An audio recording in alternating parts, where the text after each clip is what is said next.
Vamos lá, né? Como disse, o nosso convidado de hoje é o deputado estadual, jornalista e apresentador João Vitor Xavier. E concluindo o belíssimo currículo, ele tem larga experiência em coberturas internacionais, tendo participado da cobertura de várias competições esportivas, como finais de Copa Libertadores, Copa do Brasil, Campeonato Brasileiro, inúmeras finais de Superliga de Vôlei, Mundiais de Vôlei, Torneio Pré-Olímpico do Chile em 2004, das Olimpíadas de Atenas também em 2004, da Copa do Mundo da Alemanha em 2006 e dos Jogos Pan-Americanos do Rio de Janeiro em 2007, além da Copa das Confederações da África do Sul em 2009 e da Copa das Confederações do Brasil em 2013, também dos Jogos Olímpicos do Rio de Janeiro em 2016. João Vitor Xavier foi eleito para o seu primeiro cargo público em 2008 como vereador em Belo Horizonte. Já em 2022 foi reeleito para o seu 4º mandato consecutivo de deputado estadual. Na Assembleia Legislativa de Minas, renunciou ao auxílio moradia logo no primeiro dia de mandato. Votou pelo fim do 14º e 15º salários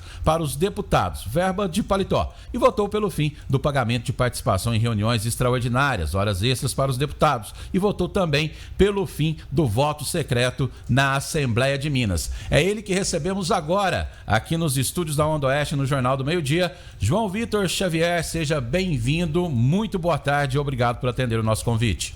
Boa tarde, prazer enorme falar com vocês, tudo bem? Tudo bem, graças a Deus. Como estão as coisas por aí? Tudo bem, graças a Deus. Nosso sul de Minas, como está? Aqui, sul e sudoeste, na Onda Oeste, em mais de 200 cidades, está bem. E a nossa pauta principal, João, já para a gente começar a nossa entrevista, é o turismo, né? O atual secretário de Estado, Leônidas, publicou recentemente, há uns 2 ou 3 dias, em relação ao crescimento do turismo no estado de Minas. E Minas foi o estado que mais cresceu dentro dessa questão do turismo. E eu queria muito saber do deputado João Vitor Xavier, o turismo é um importante mecanismo, né, para o desenvolvimento econômico de qualquer lugar do mundo. Minas foi esse estado que mais cresceu economicamente, entre aspas, nessa seara. Mérito de quem, deputado? Olha, eu acho que as coisas nunca são exclusivas, né? Tudo parte de um trabalho que é muito mais amplo, né? A gente pode pegar aí desde o processo da economia, com o dólar mais caro, as pessoas estão viajando mais dentro do Brasil, desde um trabalho de estruturação do turismo aqui em Minas Gerais, que passa pelo pilar da gastronomia mineira, das belezas de Minas, como nós temos aí no sul, sudoeste de Minas, o Lago de Furnas, a gente tem as cidades barrocas, como Mariana, como Ouro Preto, como Caeté, como Sabará, a gente tem Belo Horizonte, que hoje é um polo de eventos, de shows, de festivais musicais, né? A gente tem Serra da Canastra, nós temos tanta coisa boa, tanta coisa bonita em Minas Gerais, e um trabalho bem feito também para divulgar, para atrair, para trazer pessoas para as mais diversas belezas naturais e belezas não naturais também que a gente tem em Minas Gerais, a força da nossa gastronomia, a força da nossa cultura. Então, talvez esse conjunto, esse pacote tenha feito com que Minas Gerais tenha crescido aí nos últimos anos, e isso é muito importante, porque o turismo é uma indústria que gera muito emprego, é uma indústria que gera muita renda, é uma indústria que fortalece muito outras atividades, né, da economia, então é uma notícia maravilhosa e eu fico muito feliz de ver que Minas Gerais avançou tanto nessa área. Bacana, João. Só para exemplificar, a gente sabe que o seu tempo é curto, daqui a pouquinho tem votação na Assembleia, a gente vai fazer só mais 2 perguntas para o ouvinte aqui da região. Só para exemplificar o que estamos falando em relação a esses números, como jornalista, seu currículo é exclusivo, né, de grandes nomes da mídia esportiva. Você conheceu o mundo fazendo coberturas de Copa, de Libertadores, de campeonatos mundiais. Qual é o paralelo que nós queremos traçar? Em 1992, Barcelona sofria o reflexo de crise econômica na Europa e nem de longe era a cidade mais visitada do velho mundo. Aí tiveram a brilhante ideia de serem anfitriões das Olimpíadas. E o resultado, pós-evento, todos nós conhecemos. Barcelona virou exemplo, né, para eventos de crescimento através do turismo. Nós tivemos um evento desse em 2016 no Brasil, também a Copa em 2014. Porém, o resultado não foi tão bom como foi na Europa. Por quê quero saber de você, algumas coisas dão certo em países desenvolvidos e nas nossas terras nós não temos tanto sucesso. Consegue apontar quais os principais pontos que contribuem para essa divergência do sucesso dos eventos esportivos? Olha, Barcelona é um case espetacular, né, de uma cidade que se reorganizou através da Olimpíada, né? Fizeram grandes obras. Eu tive lá, não na Olimpíada, que eu era muito garoto, mas me lembro de ter assistido aquela Olimpíada pela TV ali. Foi um despertar de uma paixão muito grande para mim do esporte, né? Aquela Olimpíada. Eu tinha 10 anos, eu era garoto, e eu ficava assistindo lá com o Luciano do Vale na TV Bandeirantes, e ali despertou um sentimento muito bacana para mim, que é esse sentimento de paixão pelo esporte. E Barcelona se reconstruiu muitos anos depois, deve ter uns 10 anos, eu fui a Barcelona e vi que até hoje aquilo que foi feito e construído para aquela Olimpíada mudou a cara da cidade. Agora, o Brasil tem um problema muito grave a respeito de turismo internacional, e eu percebo isso, Alex, viajando pelo mundo e sempre que estou fora do Brasil, cobrindo eventos, a gente tem a oportunidade de conversar um pouco sobre esse assunto, que é a violência urbana no país, né? Então, um turista americano, turista europeu, turista asiático, ele tem uma dificuldade muito grande de acreditar em vir para o Brasil e ter segurança, até porque, lamentavelmente, nós temos incidentes muito ruins. O Rio de Janeiro, por exemplo, você citou aí, foi a nossa cidade olímpica, a gente não passa, Alex, 2 meses, 3 meses, sem ver uma manchete de jornal de um turista que foi assaltado, de um turista que foi espancado, de um turista que foi morto. Lamentavelmente, falo isso com muita tristeza, porque eu gosto muito do Rio de Janeiro, mas eu sei o tanto que isso impacta lá fora numa pessoa ter como opção vir para o Brasil. Porque se você for olhar pela questão do câmbio, é maravilhoso. O cara chega numa churrascaria aqui no Brasil, um rodízio que para nós é caro, né? Às vezes a gente paga aí 100, 150, 200 reais num rodízio, e isso é muito dinheiro para nós brasileiros. Mas quando você vai converter isso para o dólar, dá 50 dólares para o cara, dá 40 dólares para o cara. Para o cara que vem de fora, isso é muito barato. Fazer turismo no Brasil para o gringo é muito barato. Para o cara que vem com o euro, que está quase 6 reais, com o dólar que está quase 5, pagar aqui para o cara é muito barato. O cara chega num hotel de 5 estrelas no Brasil, o cara vai pagar 200 dólares. É como se fosse para a gente pagar 200 reais. Então, isso é muito atrativo. Agora, a violência, infelizmente, afasta muita gente daqui, afasta muito turista do Brasil. Nossas praias são maravilhosas, nossa gastronomia é maravilhosa, os nossos canyons, como a gente tem aí no sul, sudoeste de Minas, é uma maravilha, né? Aquela região ali de Capitólio, de Escarpas, de Formiga, de Pimenta, de Carmo do Rio Claro, de Passos. Essa região é maravilhosa, né? Isso é uma beleza como em poucos lugares do mundo. Com certeza. Só que você pega, por exemplo, olha a dificuldade estrutural que às vezes se tem para chegar num voo de carreira na região. Então isso tudo dificulta a chegada do turista, né? Então a gente tem que trabalhar muito para que tenha infraestrutura para que esse turista possa chegar. E nas grandes cidades, a gente sabe que a nossa região do sudoeste de Minas, até Belo Horizonte mesmo, Ouro Preto, Mariana, cidades que eu citei agora há pouco, são cidades seguras. A gente não tem o problema, por exemplo, que tem no Rio de Janeiro, que tem em São Paulo, na média, né? Tem às vezes um problema ou outro isolado, mas na média não tem. Mas esses problemas que acontecem em grandes cidades como Rio, como São Paulo, às vezes afastam o turista internacional do Brasil, e às vezes esse turista, espantado por isso, acaba não chegando em Minas Gerais, acaba não chegando na Bahia, acaba não chegando em Goiás, acaba não chegando no Paraná, e é um efeito cascata que vai prejudicando o nosso país, e a gente tem que trabalhar todo mundo junto para superar isso tudo. Ô João, já para a gente finalizar a nossa entrevista, muito obrigado já pela sua participação, vou deixar 2 perguntas aqui no ar. A primeira vai de encontro com o que você disse, a gente tem esse sucesso em Minas em relação ao crescimento do turismo, quase 13%, o segundo estado com quase 11% no seu crescimento, economicamente falando, dos números estatísticos apresentados pela Secretaria, né, pela Secult, e você fala que o turismo no Brasil ainda enfrenta essa questão da violência. Nós tivemos uma pauta, além dessa questão de deslocamento, né, as rodovias de Minas estão precárias. Mas nós tivemos uma pauta agora na Assembleia Legislativa, está tramitando, em relação aos subsídios da segurança pública. É um debate que está evidente, né, em toda a geografia do Estado. Qual que é o posicionamento do deputado em relação a essa questão do salário dos servidores da segurança pública? Somente o subsídio, ele é primordial, ele é cabal para que possa a gente ter uma segurança ou a sensação de segurança, assim, com aquela sensação que nós realmente estamos dentro de um estado seguro? Só o subsídio é importante? Me fale dessa pauta da segurança pública, dos subsídios. É todo um conjunto, nada funciona de maneira isolada, né? Claro que polícia bem remunerada, polícia com salário em dia, isso tudo é fundamental. Ninguém trabalha bem sendo mal remunerado, ou pior ainda, que é o que nós já tivemos no estado de Minas Gerais há muito pouco tempo, que é salário atrasado. E aí muitas vezes você precisa equilibrar essas duas questões, né? Porque não adianta prometer um salário que não vai pagar. O governo do estado acabou de ter as contas bloqueadas pelo governo federal de 15 bilhões de reais. Bilhões, não estou falando milhões com M não, gente. Estou falando 15 bilhões de reais.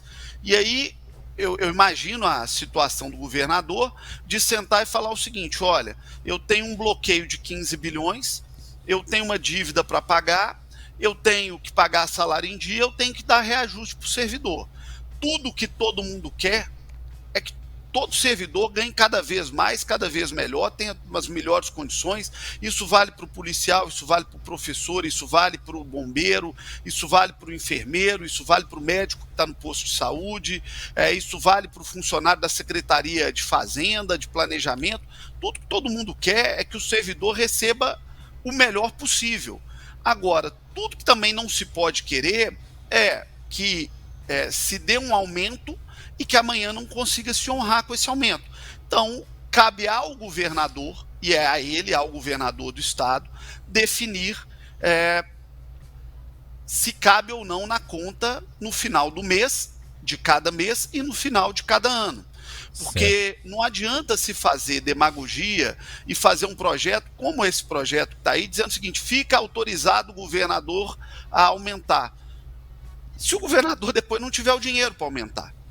E é bom dizer claramente que o governador do estado, cabe a ele mandar para a Assembleia o pedido de aumento para qualquer categoria, como mandou para a educação agora, um aumento de cerca de 12%.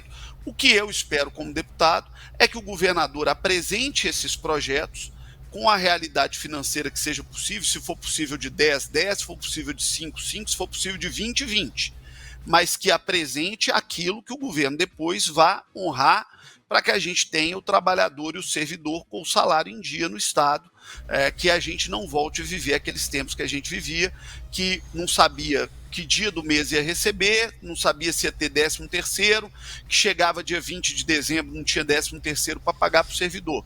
Eu não gostaria de ver Minas Gerais voltando a viver essa realidade. E quando a gente soma 15 bi de prejuízo para o governo federal, com a realidade do estado, como é que a gente vai exigir que se pague um salário em dia amanhã ou depois para o servidor? Eu não gostaria de ver o estado de Minas Gerais voltando a viver essa situação, Alex. Ok, João. Ô, João, agora para a gente fechar, o jornalismo da Onda Oeste, a gente trabalha em equipe sempre pensando no bem-estar e de levar a informação, a notícia com responsabilidade. São muito bem dirigidos aqui pelo Edgar.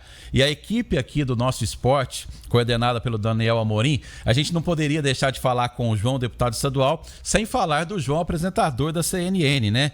E a equipe aqui está deixando uma pergunta para você. João Vitor, você estreou no último mês o programa CNN Esportes SA na CNN Brasil e já teve convidados com grandes nomes, né, como os presidentes de Atlético, Palmeiras, Internacional. E esse momento em que os clubes brasileiros estão cada vez mais buscando a profissionalização da gestão, muitos se transformando em SAFs, esse seu novo projeto vem para ajudar o torcedor a compreender um novo mercado do futebol com ações mais responsáveis por parte dos dirigentes dos seus clubes. Desde já, antes que você finalize, muito obrigado pela entrevista, boa sorte aí na Assembleia Legislativa, obrigado por atender o jornalismo aqui da Onda Oeste e vamos esquecer as mazelas do Estado no passado, né? E olhar para frente. João, só responde essa e muito obrigado.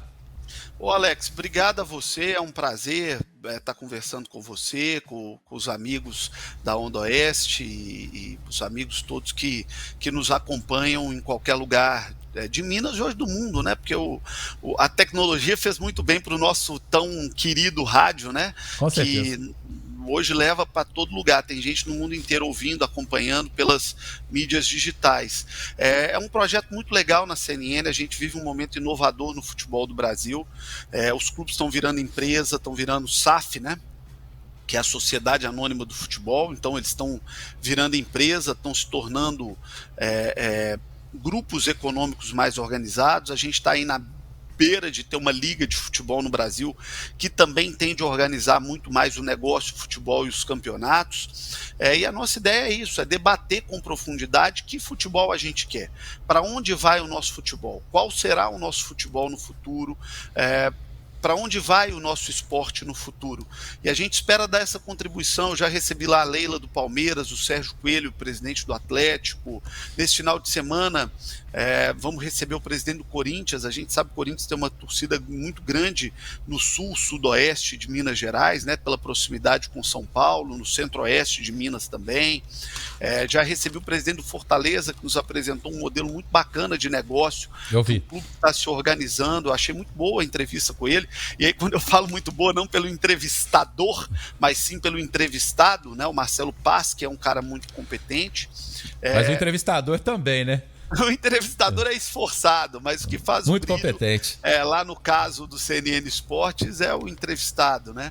E a gente acha que pode virar uma contribuição bacana para ter um debate de alto nível sobre qual caminho estamos indo no futebol brasileiro.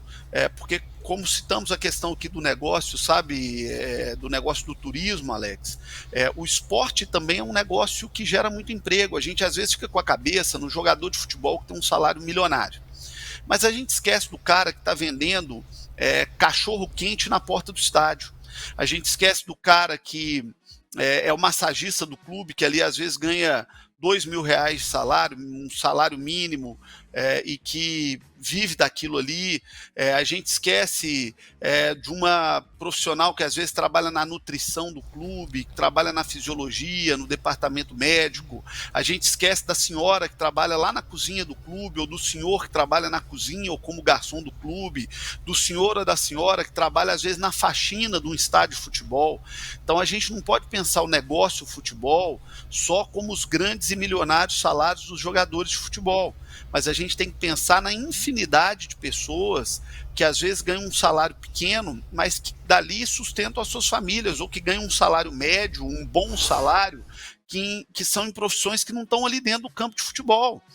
O clube tem médico, tem enfermeiro, tem dentista, tem fisioterapeuta, tem camareiro, tem carregador de caixa, tem bilheteiro, tem porteiro, tem motorista, tem segurança.